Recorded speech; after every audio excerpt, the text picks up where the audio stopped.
Welcome to the Emotional Balance Sheet Podcast, your guide to help you manage life, money, and multiples.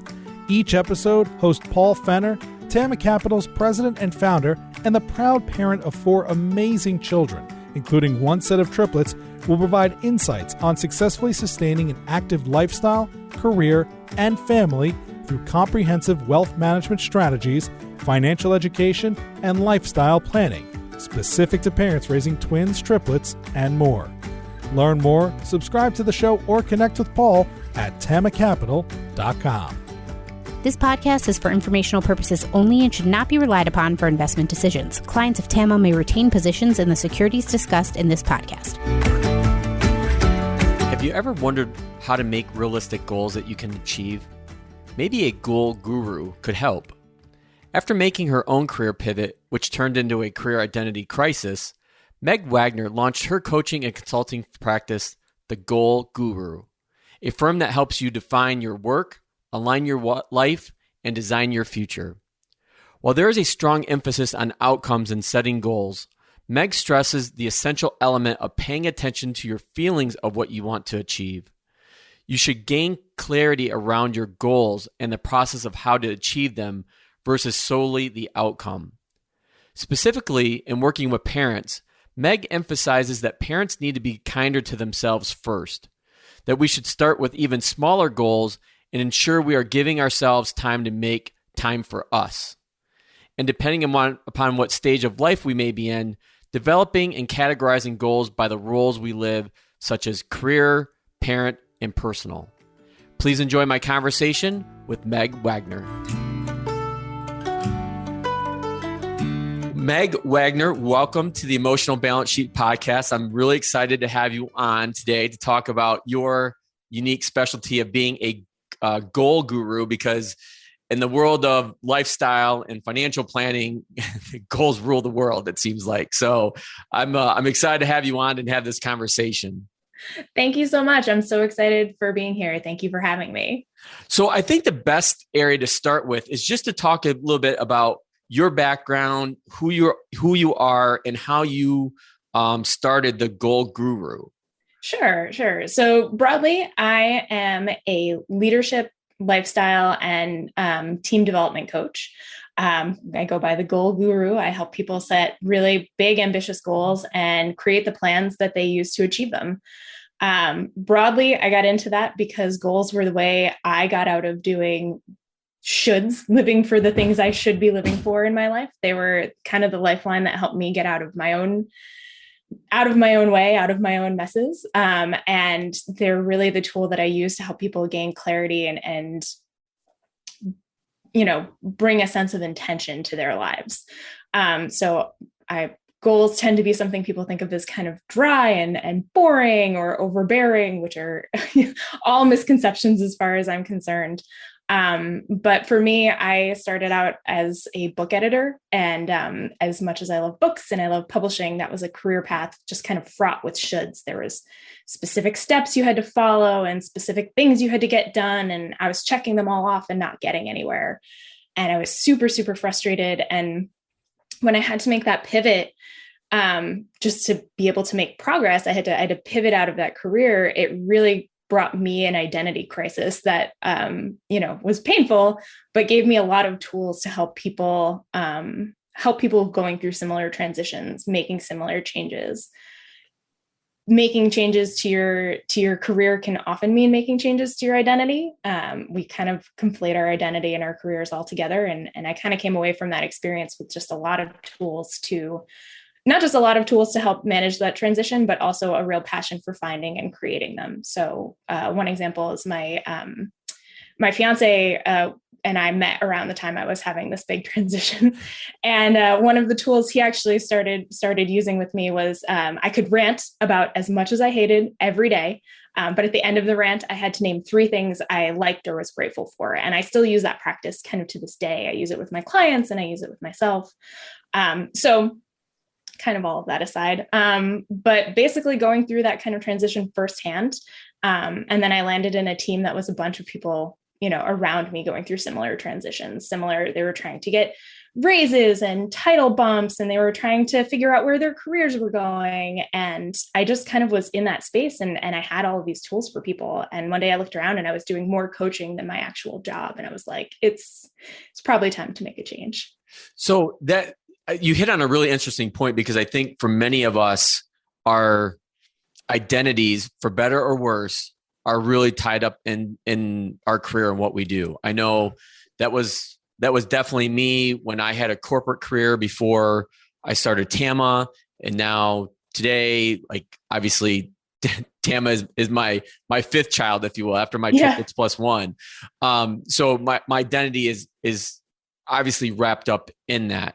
And I think it's a reason why a lot of people struggle with, their identities, because, who am I? I'm, a spouse, a parent, potentially, my career, and trying to juggle all that. And you have goals for all of those facets, if you will. And those goals, I think, change, over time, depending on what life stage you're in. I know, speaking with some people, I tell them, we'll make a plan, we'll have these goals, but then life will happen. And I always use the example of, I had, various goals and dreams and aspirations, and then triplets happened, and that changed everything. But I didn't let that sabotage or kill all those. It just meant that, okay, that's not the right time. And so now I need to focus my energy on, getting reacquainted with life with triplets before I can, start taking, next steps. So is that something that you talk a lot with the people that you work with, as far as timing goes, and how big of an impact is timing on developing goals? Yeah. So you actually brought up a couple of really interesting points that I do talk with my clients a lot about. One, particularly in the era we're living in, I focus really a lot on short-term goals. I actually specialize in 90-day planning. We talk about what are your big life visions. I do an exercise where you list out your ideal day, and we kind of keep it in the back of your mind. But really, when we get concrete and we start putting stuff to paper, I really focus on 3 months at a time. And it's just, the world is just changing too fast, and life is happening. Even 90 days, you won't complete the goal that you've put to paper. And that leads me to my second point, which is, when I set a goal and when I work with clients on setting goals, I actually we don't focus as much on the outcomes. We list them, we put them down, but I in particular have a practice of attaching a feeling to my outcome, to the goal. So I want to achieve XYZ thing in order to feel ABC way. And that I find is really important to allowing time, giving yourself the space to pivot as a goal progresses, because as you get into the thick of it, you're going to learn something new, or you're going to have triplets. The circumstances are going to change, but the feeling you want to elicit isn't. And so when you come to that fork in the road and you're trying to decide between multiple options as your goal has evolved, you now have a feeling to guide you instead of the outcome, and instead of trying to live up to the way things should have been, which is a common thing I see people. They set a goal and they stick to it because they said they were going to do it.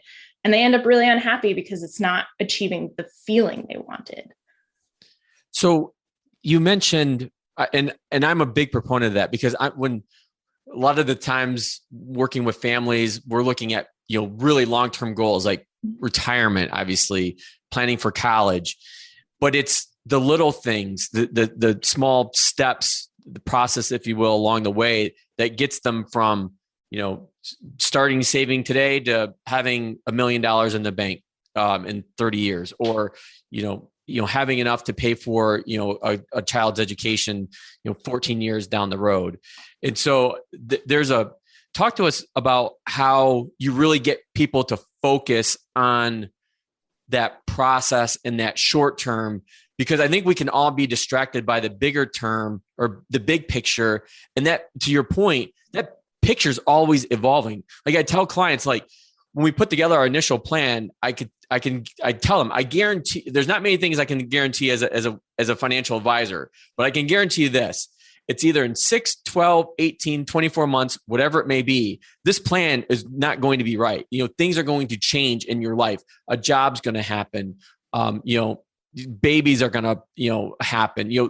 Life will happen and it will throw things off, and you'll want to change. You'll want to pivot.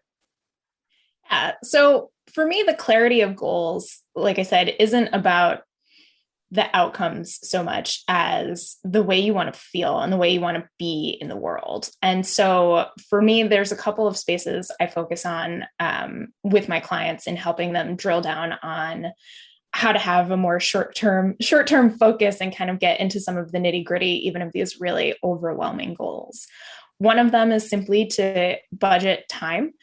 Goal planning is its own goal. It's its own habit. Starting kind of small with them, leaving time. I really work hard to leave time at the end of each month to look forward to the next month. I actually only just finished my September plan as of about 9:30 this morning. But I like to revise them because September is the end of my summer quarter. And my 90-day goals are wildly different than they were when I set them at the beginning of July. But really budgeting time. Making, a day or two to look at your month ahead at the end of the month is really great. Making 30 minutes at the beginning of the week to think, how do I want to feel this week? Really, really important. Do you have a way to encourage people to do that? Because I find that that's one of the challenges and difficulties is getting people to just slow down enough to think about what they want to do, whether it's, a big goal or small goal, long-term, short-term. I don't think people give themselves the gift of time to slow down and really think about what it is that they want to do. I actually, almost all of my programming is dedicated to carving that time out for people. I run a Monday morning workshop called Monday's Motivation, which is 30 minutes to plan your week. I run a quarterly workshop, which is to help people plan their 90-day plans. Really, that's what all of my programming is around. So that tends to be how I encourage my clients to do it. I'm like, oh, hey, you're a client, you can come to this thing.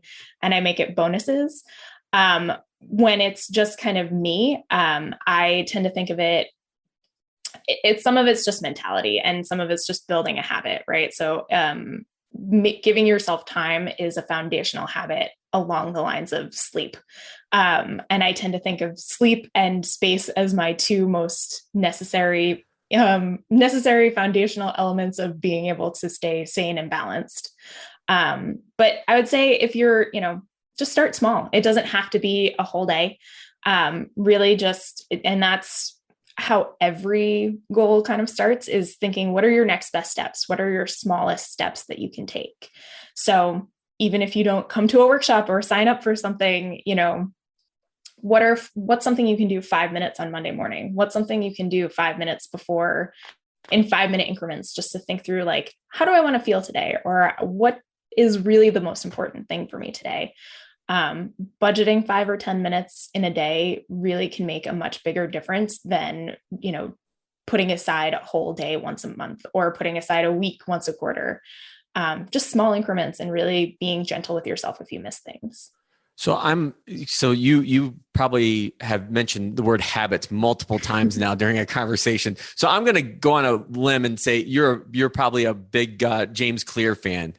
Atomic Habits. Yeah, I actually prefer Gretchen Rubin, although I did love Atomic Habits. But Gretchen Rubin actually has and anybody who knows me knows I talk about this almost ad nauseum, but she has a framework called the 4 tendencies, which I really love because it's a method of building habits based on your personality rather than, and just the tendencies you have in your life, the way you're most likely to behave. I'm not going to get into the whole framework here, but I love the individualism of it. And I love the fact that it's tailored to who you are instead of trying to make people fit into particular boxes of like, you need to do this, or this is how you build a habit. So much as like attaching what is significant to you to that habit. Well, we'll definitely link to some of that information in the show notes. When you're having these workshops, are they individual or are they a group of people? I run workshops for groups. I do one-on-one coaching, but I also do group workshops and team facilitation for corporate teams to help them kind of set their goals as well. But I like working with groups of people. My Monday workshops are generally pretty much just open to anybody who wants to come by. So sometimes it'll be friends and sometimes it'll be, just people who found the workshop and kind of signed up for it. So walk us through a little bit more in detail, like what that Monday motivational workshop is like. Like somebody shows up, like what should they expect or what's it like? Yeah, absolutely. So ahead of the workshop, you get a little worksheet just to kind of prepare and kind of guide you through the workshop. Like I said, it's only 30 minutes. So we start off with taking a look at the week before, how we felt about last week, what we learned, and just a quick little reflection on the last week and a quick look ahead at what we're excited for in the week to come. And then really it's just giving people 5 minutes to sit down and think through, brain dump all of the things in their head that they have to do. And that 5 minutes is the core of the entire workshop. I take you through organizing it in the steps that I go, but truly, if you were just going to do something for yourself, give yourself 5 minutes on Monday to put everything out and get it all on paper or get it all on your productivity app or get it, wherever you keep it. And then the last part of the workshop is me helping categorize it. I guide people through taking their to-do lists and categorizing them into 5 buckets. Categorize them into 5 buckets and then creating 5 outcomes based on that so that you have something that's along the lines of, for me, a frequent one is, taking care of myself, my home, and my dog. And that's just the outcome, is just taking care of those things. They get kind of a goal bucket for me. And then we let go of 5 things for the week, and then we add something in for ourselves. And then we set feeling intentions for the week to come. So it's pretty structured. There's usually a picture of my dog because he comes up a lot and he's really easy to take pictures of. So you just mentioned the intentional feelings. Is that like setting an intention for the feelings you want for the week? So how do you want this week to feel? What are some ways you want to grow this week? What are some things you want to stop doing this week? For me, a lot of times it's like, I want to let go a little bit, or I want to be focused. What is the feeling you're looking to bring into your week? So when somebody shows up at your doorstep, I'm assuming they may feel like overwhelmed or stressed. Mm-hmm. What are the 2, 3 things that you focus on that helps people realize how you're there to help them? Sure. So the biggest thing we focus on is how to put some of the things overwhelming them off to the side for a little bit. And that tends to be one of the biggest challenges of goal setting. For individuals or teams, people want to work on everything all the time and be perfect at everything all the time. And so helping people say no to some work or put some work on the sidelines for a little while is really one of the most important things that I do in working with individuals or teams. That's part of the reason I work on 90-day plans, because you can say no to anything for 3 months. It's a big enough project. You can get to it in 3 months. That's fine. So one of the exercises we'll often go through is, particularly if you have a big, overwhelming goal, we'll think through to that goal being done. The goal is all set and done. What does the ideal state look like? And we kind of work backwards from there. What are all the things that need to happen to bring that ideal state forward? And then we put all of those tasks, those projects, all of those things that need to happen in my very fancy, I have a tool prioritizer I created in a Sheets document. And it basically, you rank how valuable each action is, how urgent each action is, how difficult and uncertain each action is. And that prioritizer gives you a ranking of which ones would be the highest payoff for the least amount of effort, right? So anything with low difficulty but high value pops to the top of the chart. And it helps you just kind of get out of your own head and stop thinking of all the things you should be doing and seeing which things you can work on that will have the biggest impact. So those tend to be my first kind of starters, is like, where do you want to be? What's involved in getting there? And what can we turn our focus to that will have the biggest impact? So it sounds like, obviously the 90-day program is is kind of is your wheelhouse. Yeah. So do people just they complete 90 day and then they come on board for another 90 day and just keep that kind of cadence or pace? It definitely depends on the client. Some people like to just have someone every week or every other week to bounce ideas off of, and that's fine. With 90-day planning, I find a lot of times working with me through a few cycles of the 90-day plans is enough. So I'll go through 2 or 3 quarters with someone. We'll sit down for we'll set out the 90-day plan, and then we'll meet every other week, usually for the 90 days. And then we'll, at the end of that 90 days, go through and plan them again and meet again every other week for that. And we'll do that for 3 quarters, maybe a year. And then folks will sometimes keep working with me just on the quarter plans, but maybe not necessarily need me for accountability, or vice versa. They feel pretty good about the 90-day planning and they just want to meet with me for accountability and to check in and to have somebody to help them pivot as the plan changes. So actually, I'm glad you brought that up. So kind of along those lines, one of the challenges that I think a lot of us face is, okay, we can have all this down even on paper. Mm-hmm. Obviously, it's better to have it on paper than in our heads, but we know that we need to take action. But for a lot of us, it's easier to complain or talk about the situation than to actually do the work or take the action. Mm-hmm. How do you insert yourself to help the people that you work with do just that, take action? So a big part of working with me is that if you don't take action, we're really not going to get much done together. And that's fine. You're the one paying for working with me. I don't know if that's just the real big sister energy in me, but I learned really a long time ago that I can't control how other people act. I'm even my clients, and as much as I want to be helpful, sometimes just the act of me being there and having to meet with me face to face means that people will do more than they would have done.